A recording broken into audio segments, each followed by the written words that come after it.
What's up, y'all? It's Zach. And oh my goodness. So first of all, let me shout out our listeners, okay? So shout out to my listeners in the States and my listeners, our listeners, right? Because we actually have some international reach. You know, we got folks in Nigeria, stand up. We have some folks in the UK, stand up.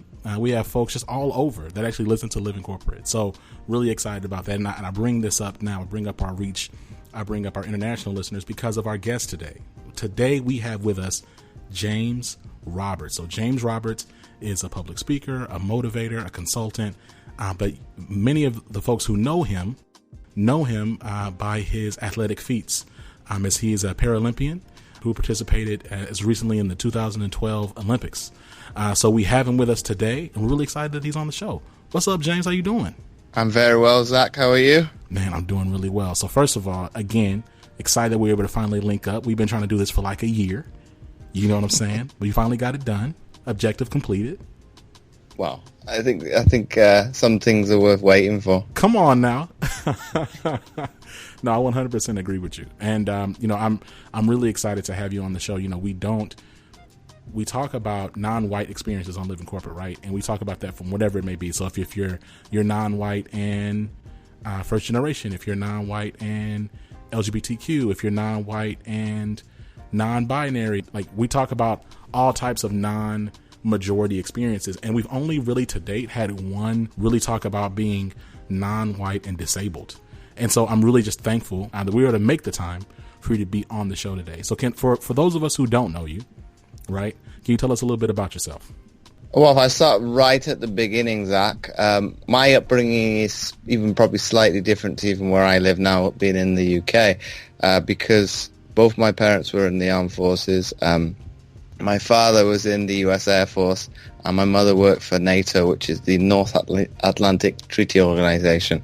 So I have a slightly different upbringing to probably, people of the same age as me growing up in the UK. I probably have a better understanding, obviously how diversity impact my young childhood, and probably have a better, I would put it, understanding, a better tolerance of other people, because having grown up with a multitude of nationalities, I wouldn't even want to try and count how many that was. And I think that had a bearing on, be it my young childhood, and obviously, with the disability. But I think when you're as close to the fire, and I use that analogy, as it being your life, you live in it day in, day out, you never see things as black and white. You probably see it like a multitude of greys. It's not adverse for me, and this probably comes back to be it how my parents, and probably to a certain extent my family orientation, it's very much old school. It's you're going to sink or swim, and it's coming back to probably the business sense of it is probably a good one, because it puts you in a good place. You don't really see things as a predicament, because it's like, well, I've got two options. I can either learn and adapt, or I sink and I quote unquote drown. So I think it's a good analogy to use moving forward. No, absolutely. So let's talk a little bit about your disability, if you don't mind. Can you talk about your disability and what it is specifically? Absolutely. I come at it from two perspectives now, because I like to keep it simple for people to be able to visualize, and obviously people can relate to what is an impairment of an amputation, because it's become more and more commonplace in the media, in newspapers, social media, etc. Whereas, okay, mine's a little bit more complex than that, and obviously I've got to think off the top of my head in terms of what bones I'm missing. Mine is obviously more complicated than that, but off the top of my head, let's see if I can get it right now. I'm missing my femur, which is the top portion of the leg, and I have a small tibia and fibula, which would be normally in your ankle, and that is attached to my hip. So mine is kind of like, how would I describe it? Probably like the leg in reverse. I've got half of it, but it would be the half that you wouldn't expect. And that's what prompted the amputation, correct? No, it's more of a you could say it's a birth defect, but we don't actually know what's the root cause of it. But I coin it as an amputation because it's, be it from the periphery, when I have an artificial leg on or a fake leg, however you want to put it, people can relate to that because it's similar to what an amputee would have. So without having to, well, I would say to some extent it's a lazy way of describing it, but most people can relate to, well, that is, I know what an amputation visually looks like, I know what it looks like in the flesh, and you don't really have to think. Whereas if I go into explaining my disability, okay, for the people within the medical field, they would understand every technical term that's coming out of my mouth. So I probably play it to the layman's terms to make it a little bit easier for the general populace. So it's interesting. I've had discussions with people who sometimes they'll frame physical disabilities or just disabilities of any kind as something to conquer and get over, as opposed to a part of who you are. Can you talk a little bit on how you think about your disability as it comes to you working, as it comes to you just navigating life? Like, do you see it as something to conquer, or do you see it as just part of who you are as James? I think that's a very good question, Zach, because I could come at it from two perspectives now, and you're probably going to be surprised to hear where I can come from either side of the argument. I think when I have put out content, it's been misconstrued at times, how I've put it. Be it, what did I put more recently? You could say the disability was adverse. I had a chip on my shoulder and an axe to grind, and I play around with that at times, and I see the funny side of it. But when I use that, and I'll probably go back to a story more specifically, it would probably be when I was a teenager. That I was probably trying to a certain extent find myself. I wasn't probably, on reflection, and I think about it at this point in my life, I wasn't content with me as being James. I saw the disability as a hindrance, problemsome, just a pain in the ass, really, because I wanted to be nothing but an able-bodied individual. I wanted nothing but not having this disability. But I think where I kind of had a light bulb moment, and this kind of continues on from the story, is I was very, how would I put this, not comfortable with probably my identity. I would want to hide it away. I would wear jeans, trousers, at any moment I could, even when it was hot and I was sweating, and I wouldn't be comfortable outside of a sporting arena. Whereas on the flip side of that, and it still perplexes me to this day, I would be content to be shown ever present in a sporting field. But I think that comes down to, it probably helps being a coach because I can identify, it's probably, I was content, I'm confident in that arena, but I was still trying to find myself on every aspect of society, be it school and the outside perspective of what sport in a sense is a bubble. But I think as I've got older and started probably to not care what people thought of me, because at the end of the day you're going to get people that loathe you and like you just as much, but the people that's going to like you is for you to be authentic and genuine as you can be. So once I've kind of probably put myself in that position to be vulnerable and only to a certain extent story tell, I've started to kind of give people the true identity of who I am. I'm not trying to mask a fact of who I am. I'm not trying to be a different person for a different environment, be it I'm a certain way for my friends and family, I'm a different person for obviously teammates, and I'm a different person in my business. I try to encapsulate being, well, one person for all three. It's difficult, but I think I'm getting there. So that question that you asked, Zach, am I comfortable with being James? I think it's taken time to be able to be at one and be at peace with who I am. And this probably comes back to a good question that was asked, not just me, but a different array of people within an amputee group, is it kind of asks, well, what are you most proudest, or what are you most positive about what's happened to you, having acquired the amputation or being born with one?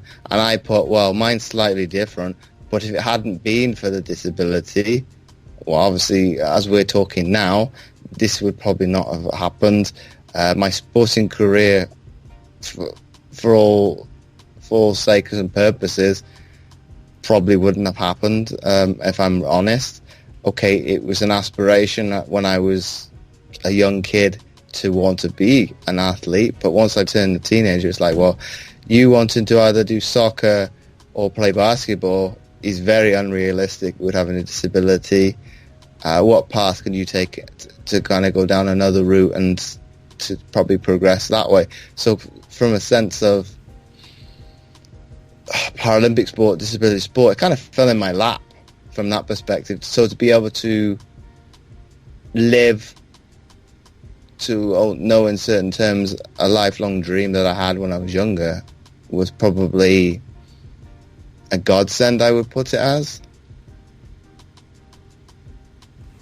No, I hear you. So can we talk a little bit more about that and talk about the role that like sports and physical activity played to help you become more of yourself, and how that then transitioned to help you navigate the professional world? Absolutely. I think coming down to it, I think there is a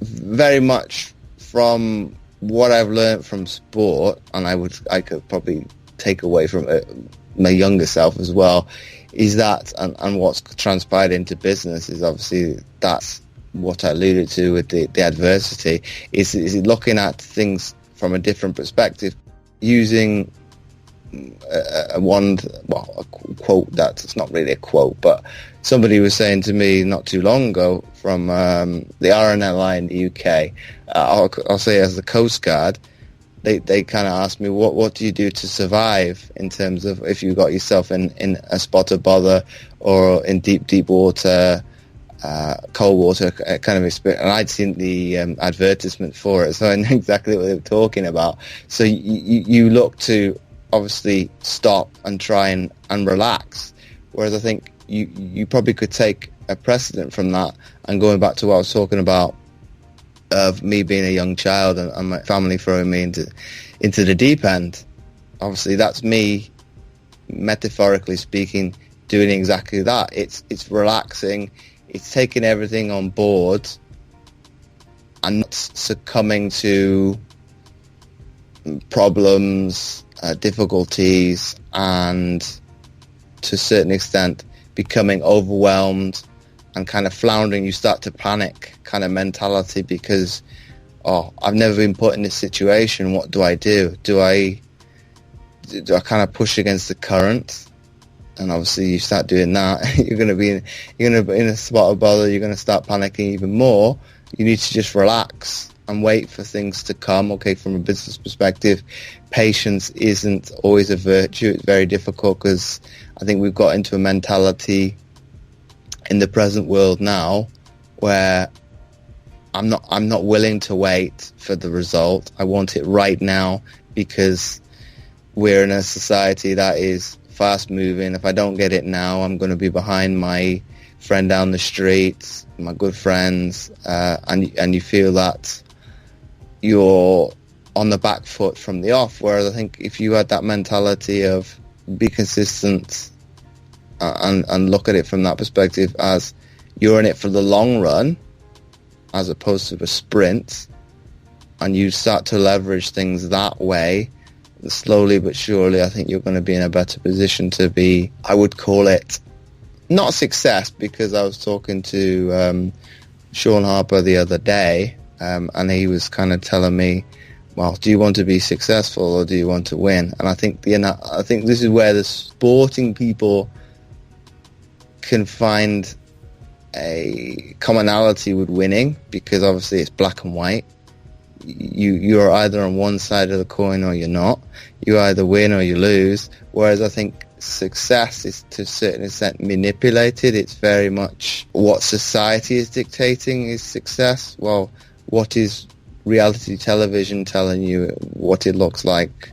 It's very gimmicky. It's very misrepresented. Whereas I think if you look at it from the previous with winning, it's all about you have a common goal. And if I use like a business analogy to make it the point more clear cut, business is talked about as teamwork. Well, that's complete garbage, because why would you want to help somebody succeed in a company whereas your objective isn't the same? Whereas I think you look at it as a more sports orientated goal, everybody's pushing in the same direction.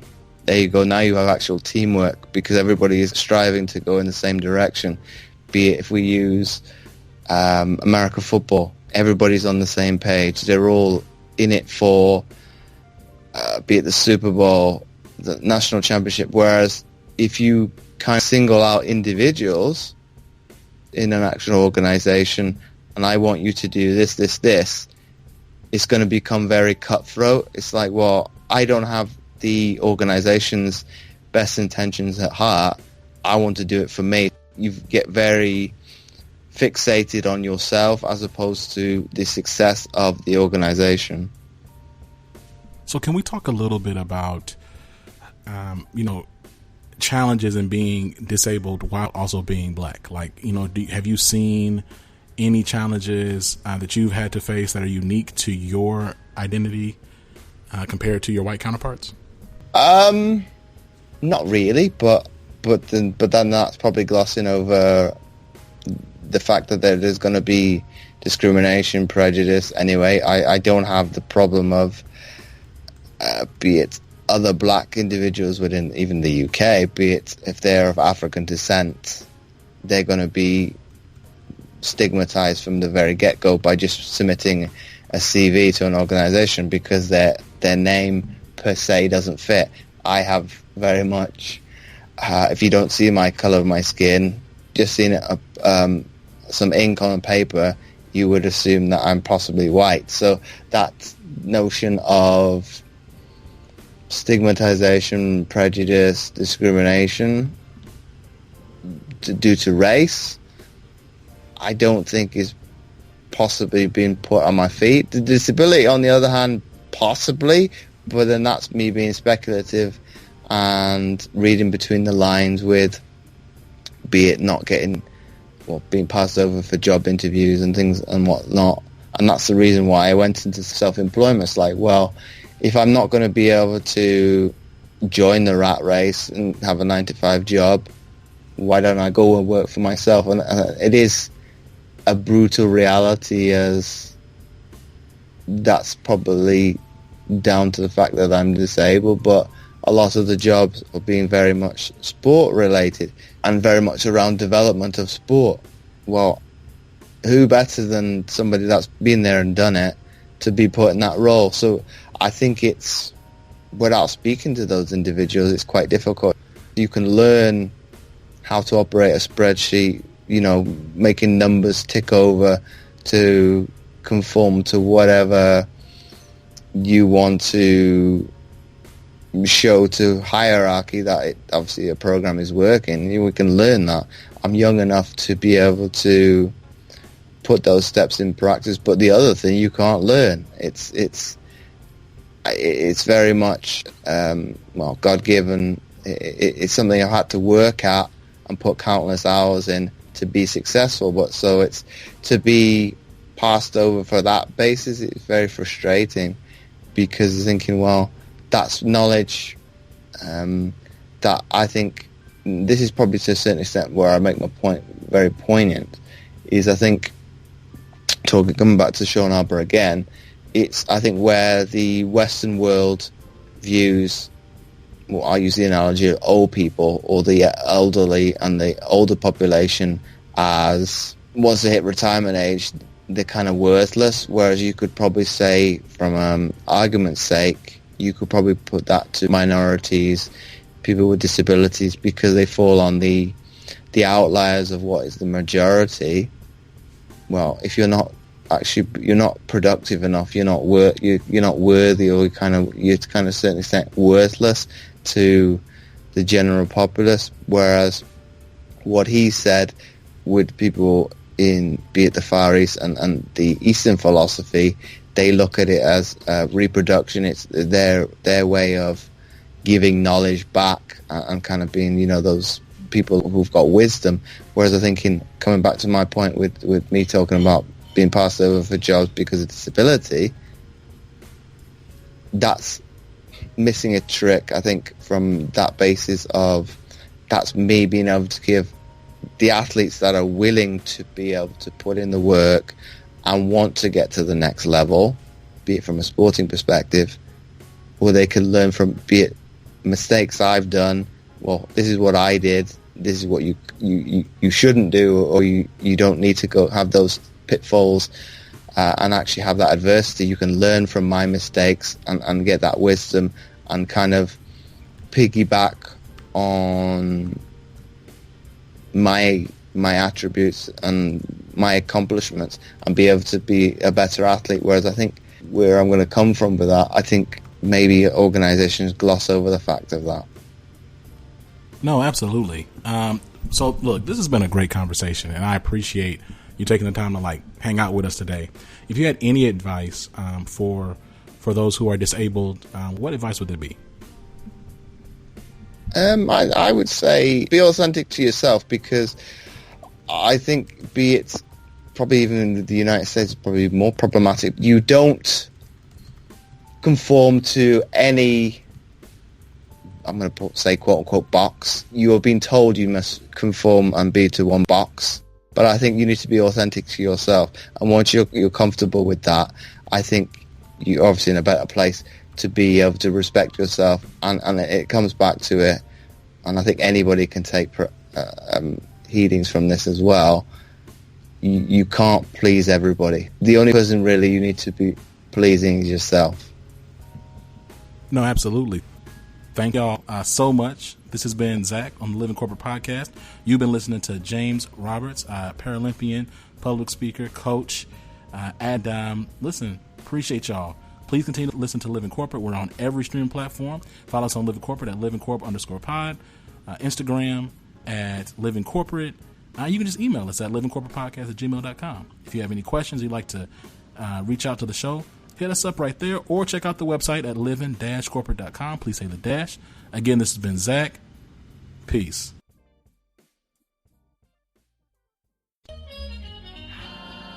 Living Corporate is a podcast by Living Corporate LLC. Our logo was designed by David Dawkins. Our theme music was produced by Ken Brown. Additional music production by Antoine Franklin for Musical Elevation. Post-production is handled by Jeremy Jackson. Got a topic suggestion? Email us at livingcorporatepodcast@gmail.com. You can find us online on Twitter, Facebook, Instagram, and living-corporate.com. Thanks for listening. Stay tuned.